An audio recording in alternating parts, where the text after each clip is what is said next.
Hello YouTube. So this is part 2 of my update of my fish room tour for January 2021. So this is rack number 3. Okay, the first video you would have seen racks number 1 and racks number 2. So this third rack that I have is all 10-gallon tanks. Okay, this one here is a video I did beginning to middle of 2020. I pretty well showed you guys building it all and how I have it all set up, because this whole rack here automatically water changes just like all the other racks, and some extra features that I have built in this tank in case any tanks leak and stuff like that. So check it out. So in the top row here, they're all 10-gallon tanks, all 9 of them. The top row we have our koi tuxedo guppies. And then we got a bit of a mutation going on here. We have this guy up here. He's got a bit of a lion head going on, kind of similar to what you see on goldfish. He's developed a bit of that head going on. There's a regular male right there, and then we got this. So we got a couple girls in the Zis breeder box. These things are really neat. So the way it works is the air pumps the water through the box and creates more of a suction point. So what happens is, as they give birth, all the babies are sucked through this little funnel and these little holes in the bottom. There's 4 of these, and then that way they're down here, and then you have meshing on the bottom. So really nice. I'm very happy with this, and I've had really good success rates. I had one female that dropped, had lots of babies out of it, and all 4 of them are in the time, so I took one out. And yeah, no problems. The majority of the babies got down below and everything was great. Definitely going to see if I can invest in getting more of these boxes. That way I can try and have maybe, ideally, 1 female per box. Okay. So in here, we don't have too many of them, but we have some koi Medaka rice fish.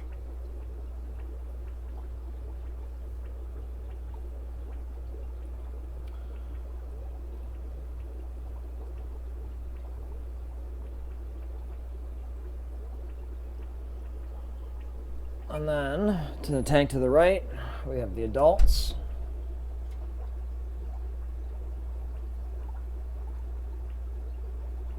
These guys here, you really have to look down on them so you can appreciate the color that they have on their heads.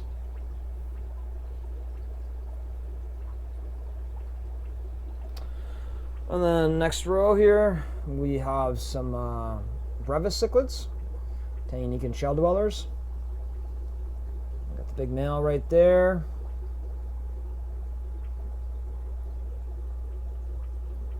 Got a juvenile that grew up in the tank.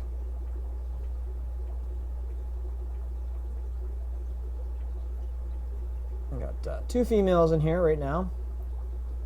Right now they're in their shells.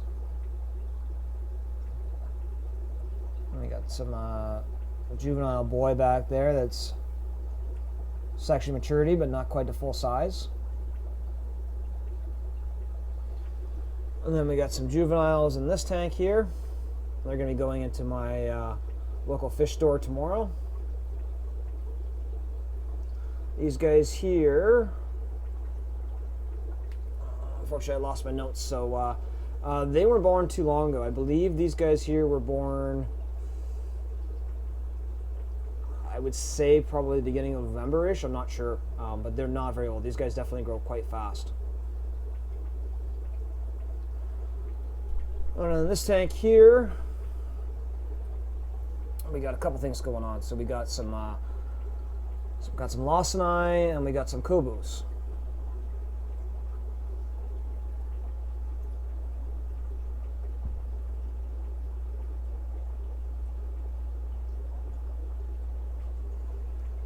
And then this filter here that I have, fortunately it's blocking some review, but what this is just one of those Aqueon power filters.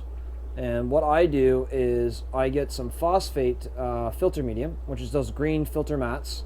Most stores have them, you can get them online. And it's just basically a fibrous mat.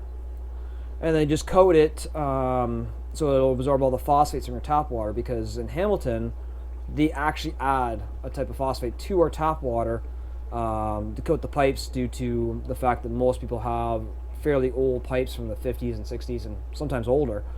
And what's happening is the pipes are starting to corrode and leaching some lead out. So they're putting that coating in there since a lot of people can't afford to get their pipes done. I have done that for my house because it definitely increases the pressure when you do that.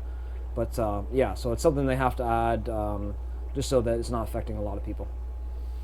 But it does cause a lot of string algae. In this tank here, there's not too much of it left because of these phosphate pads. And then I'll just move this tank, or move this filter around to different tanks when needed. But most tanks I try and keep a lot of plant material. This tank actually didn't have a lot of guppy grass in it the time when I had this outbreak on the sponge filter. So it's definitely dying down because there's some plant material in here now and also having that phosphate absorbed media. All right, so next down here, we got a whole whack of Lassen from 2020. Definitely a slower growing fish, I find. So these guys here are the babies from the first video you would have seen. So I'll actually just jump back there, so if you haven't seen the first video, you can see what the adults look like.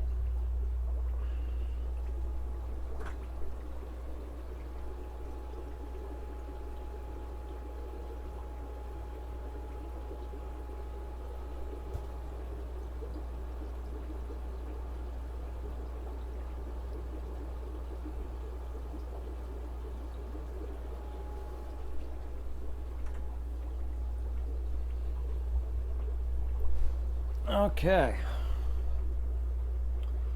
so down here we got our polar blue balloon convict babies. These guys here are from October 1st. They're about a quarter, almost to a Canadian dollar loonie size. They're starting to get some of their nice blue colors to them. Not showing on the camera as well, but they definitely have a lot more blue than what you're seeing.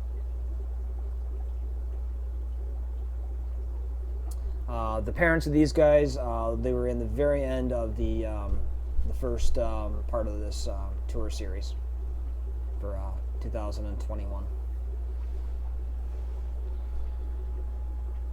And then in here,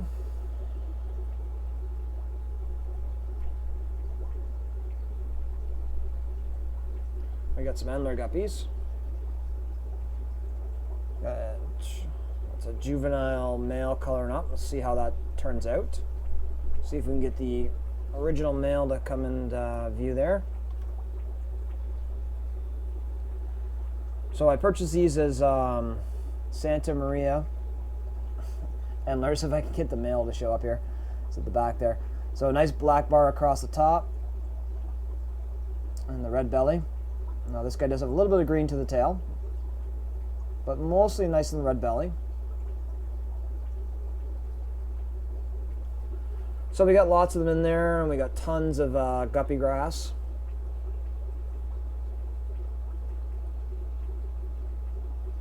So that's the end of this rack. So now I'm just going to pause you guys, and I got my fourth rack is just outside this actual fish room. Okay, so here's my fourth and the final rack for this video. So on the top here we got 15-gallon tanks. Middle we have a 10-gallon tank on the left and the right setup. And just off to the right there as well, we got a little 2.5. So originally I had on here in the middle, I had, what was it, 3 2.5s and 2 5-gallons. And I was supposed to using it to put in like a female guppies at the time to drop out.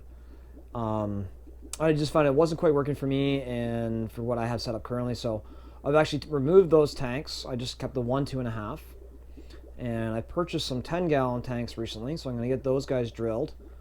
And some new fish that I have are, you'll see in a second here, we got some Dalmatian mollies, and we got some peacock cichlids at the top here.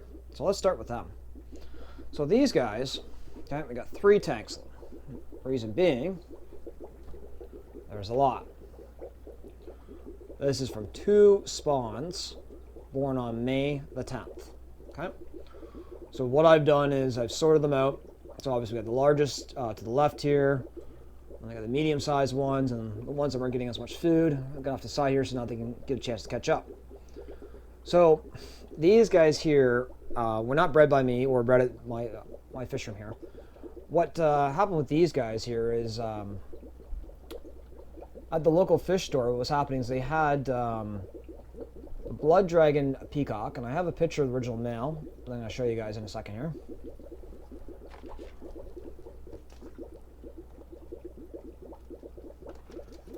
Try this on the black background. Okay. So standard blood dragon. So just nice bright red, and it had the nice marble tail pattern there. So that's the dad. Okay.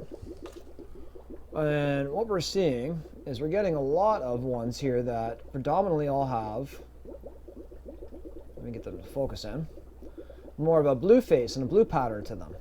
Okay. So what happened was the female that was with that blood dragon peacock in that tank had to get sold. So unfortunately, it left the male blood dragon peacock with two female Phenachylis. So Placidochromis phenachylis, the star sapphires. Okay. Which actually, why don't we jump into back to the other room, because I actually have a group here, unrelated, that I'm breeding myself here. So let's go take a look at that again.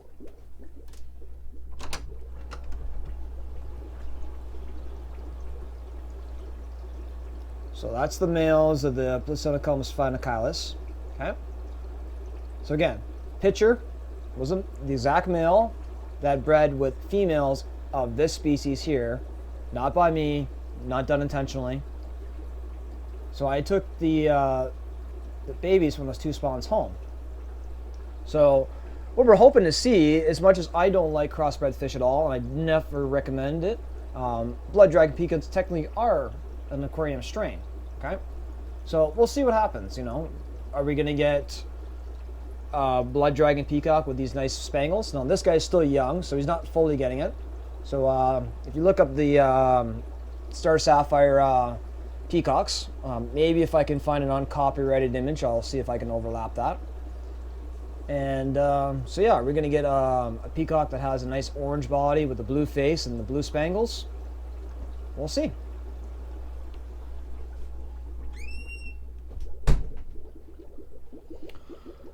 So in the middle row here, we got our adult Dalmatian mollies.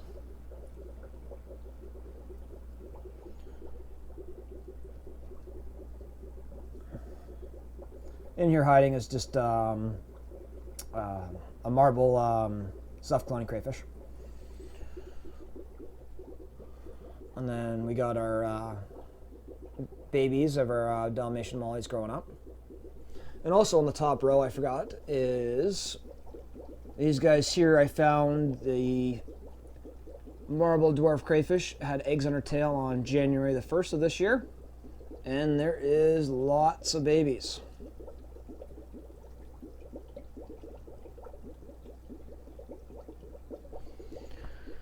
Okay, so last few tanks. Down here we got some Paleatus corridorus, also known as pepper cories for a common name. And in this tank here we got the black metal guppies.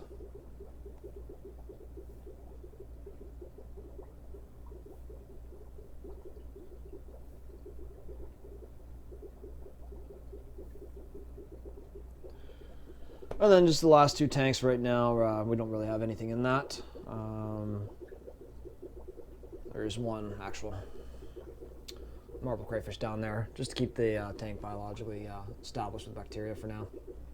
If you like that content, please hit that like button, and if you want to see some more videos with me, hit that subscribe button. So thanks again. Take care.